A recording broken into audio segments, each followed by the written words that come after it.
அவை ஒரு சாதாரண இடத்திலிருந்து உருவாகி இருக்கலாம். நிதானமான பயணங்கள்ல இருந்து உருவாகி இருக்கும். உங்களுக்கு வழிகாட்டின திட்டங்கள்ல இருந்திருக்கலாம்.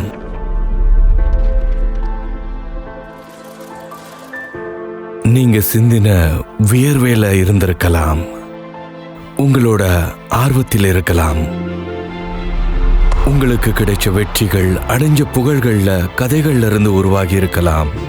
ஒருவேளை மகத்துவம் எங்கோ உங்களுக்குள் ஆழமாக தோன்றுவது பாதையில ஒரு தனி அடையாளத்தை உருவாக்கும், பாரம்பரியமா எதிரொலிக்கும். மகத்துவங்கிறது உங்களுக்குள்ள இருக்கும்போது அது அரிதானது. அது பிளாட்டினம். மென் ஆஃப் பிளாட்டினமோட MS தோனி சிக்னேச்சர் எடிஷன். பிளாட்டினமான ஆண்களுக்கு அரிய பிளாட்டினத்தில் உருவான நகை.